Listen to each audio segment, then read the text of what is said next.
Dédé àsìkò gbogbo ibi tẹ́ ti ń gbọ́ mi lé lóko tàbí lẹ́yìn òde, ẹ jẹ́ kí á gbàdúrà. Bàbá ayérayé, ṣe yín lọ́ba fún àánú àti oore ọ̀fẹ́ ńláńlá láti rí ọjọ́rú mìíràn nínú oṣù kẹsàn-án.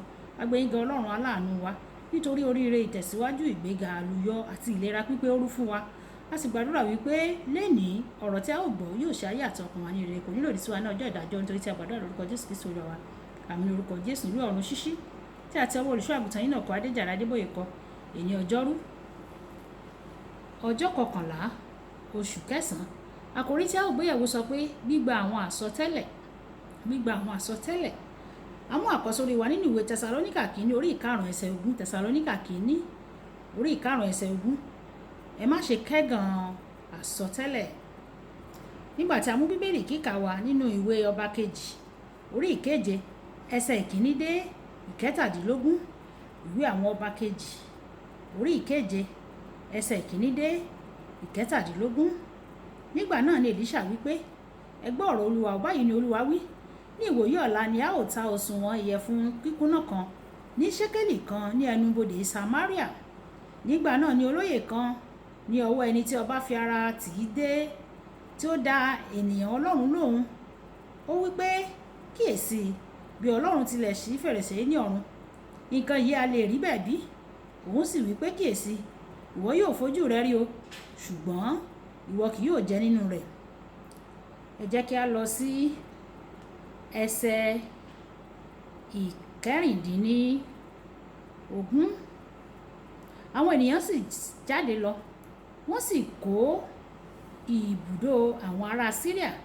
Bẹ́ẹ̀ ni a sì ta òsùwọ̀n ìyẹ̀fun kíkúnná kan ní ṣékélì kan àti òsùwọ̀n báálì 2 ní ṣékélì kan, gẹ́gẹ́ bí ọ̀rọ̀ Olúwa. Ọba sì yan ìjòyè náà lọ́wọ́ ẹni tí ó fi ara tì láti ṣe ìtọ́jú ẹnubodè. Àwọn ènìyàn sì tẹ̀ ẹ́ mọ́lẹ̀ ní ibodè, ó sì kú o, bí ènìyàn Ọlọ́run náà ti wí, ẹni tí ó sọ̀rọ̀ nígbà tí ọba sọ̀kalẹ̀ tọ̀ ọ́ wá. Wàyí ẹ tẹ́tí bẹ̀lẹ̀ jẹ́ láti gbọ́ ohun tí olùṣọ́ àgùntàn yín náà kọ Adéjàre Adébóyè ní fún wa ní èní ọjọ́rú. Ìgbà mìíràn Ọlọ́run máa ń fún wa ní àwọn ìsọtẹ́lẹ̀ tó máa ń dàbí ẹni pé kò ṣeé ṣe sí ọkàn ènìyàn. Èyí sì máa ń mú kí àwọn ènìyàn máa ṣiyèméjì nípa wọn, kí wọ́n sì pàdánù àwọn ìsọtẹ́lẹ̀ yìí. Nígbà tí àsọtẹ́lẹ̀ kan bá jẹ́ pé ó dára jù láti jẹ́ òtítọ́ tàbí ó nira láti gbàgbọ́, ìwọ ṣáà dákẹ́ ẹnu rẹ. Má ṣe sọ ohunkóhun o lòdì sí àsọtẹ́lẹ̀ náà, nítorí tí o bá ṣe bẹ́ẹ̀, o lè má rí nǹkan náà kí ó wá sí ìmúṣẹ. Nínú bíbélì kíkà wa tòní, ìránṣẹ́ náà sọ àìgbàgbọ́ rẹ̀ nínú àsọtẹ́lẹ̀ Èlíṣà síta o.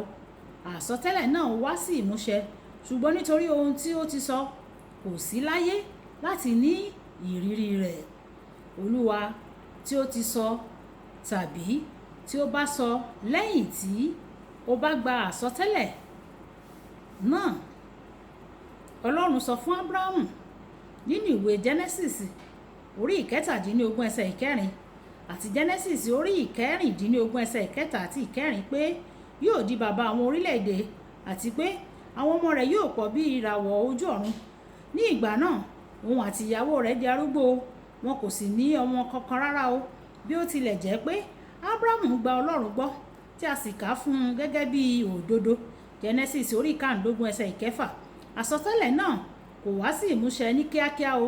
Nígbà tí ó jọ bí ẹni pé àsọtẹ́lẹ̀ náà kò ní wá sí ìmúṣẹ, Sárà mú kí Ábúráhámù kí ó ní ọmọ pẹ̀lú Égárì ọmọ ọ̀dọ̀ rẹ̀. Ládùúrú èyí, Ọlọ́run sọ fún un nínú ìwé Genesis orí 17 ẹsẹ̀ 1 pé kí ó rìn níwájú òun o, kí ó sì pé ó sì tún ṣe àtẹnumọ́ àsọtẹ́lẹ̀ yìí.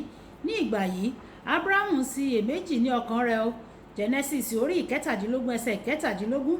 Ṣùgbọ́n kò sọ̀rọ̀ jáde o, bẹ́ẹ̀ ni kò gbìyànjú ọ̀nà mìíràn lẹ́yìn ìfẹ́ Ọlọ́run. Ọlọ́run sọ fún un kí ó kọlà fún gbogbo ọmọkùnrin tí ó wà ní ilé rẹ̀ gẹ́gẹ́ bí àmì májẹ̀mú òun pẹ̀lú rẹ̀.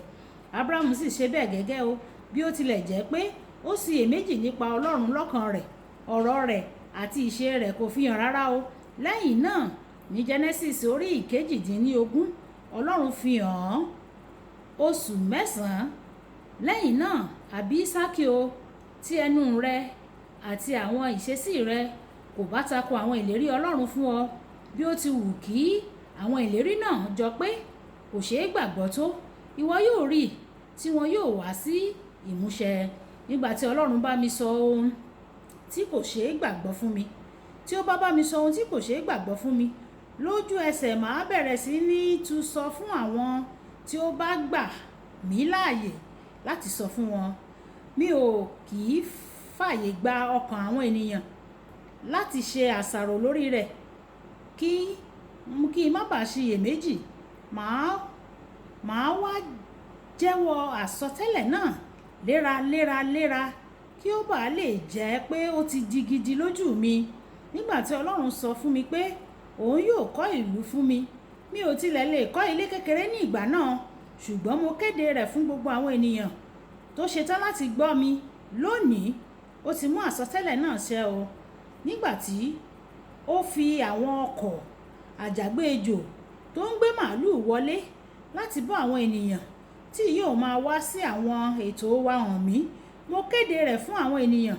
Bí ó tilẹ̀ jẹ́ pé a kò ní owó láti ra màálùú ìlàjì dọ́sìnì ní ìgbà náà, ṣùgbọ́n lẹ́ni o, àsọtẹ́lẹ̀ náà ti wá sí ìmúṣẹ bákan náà o. Kókó ọ̀rọ̀: nígbà tí Ọlọ́run bá sọ nǹkan tó dára jù láti jẹ́ òdodo fún ọ, sọ ọ́ pẹ̀lú ẹnu ara rẹ, ìwọ yóò sì rí tí yóò sì wá sí ìmúṣẹ. Ẹja sọ pé bàbá mi, Olúwa, gbogbo àsọtẹ́lẹ̀ rere tí o ti sọ sínú ayé mi, Olúwa jẹ́ kó wá sí ìmúṣẹ. Àwọn àsọtẹ́lẹ̀ rere tí o ti sọ kí n tó dáyé, nígbà tí mo dáyé, gbogbo àwọn àsọtẹ́lẹ̀ rere wọ̀nyí nínú ayé mi, nínú ẹbí mi, nínú ìdílé mi, Olúwa jẹ́ kó wá sí ìmúṣẹ o. Olúwa yóò ṣe fún wa ní orúkọ Jésù. Olúwabùkọ́lá Ayako ní orúkọ mi. Ẹ máa bá mi like, ẹ máa share, kẹ máa comment nípa ẹ̀ kí àwọn ènìyàn kí wọ́n lè jẹ àǹfààní ọ̀run ṣíṣí Yorùbá. Ìpàdé wa bí oyin ó dàbọ̀.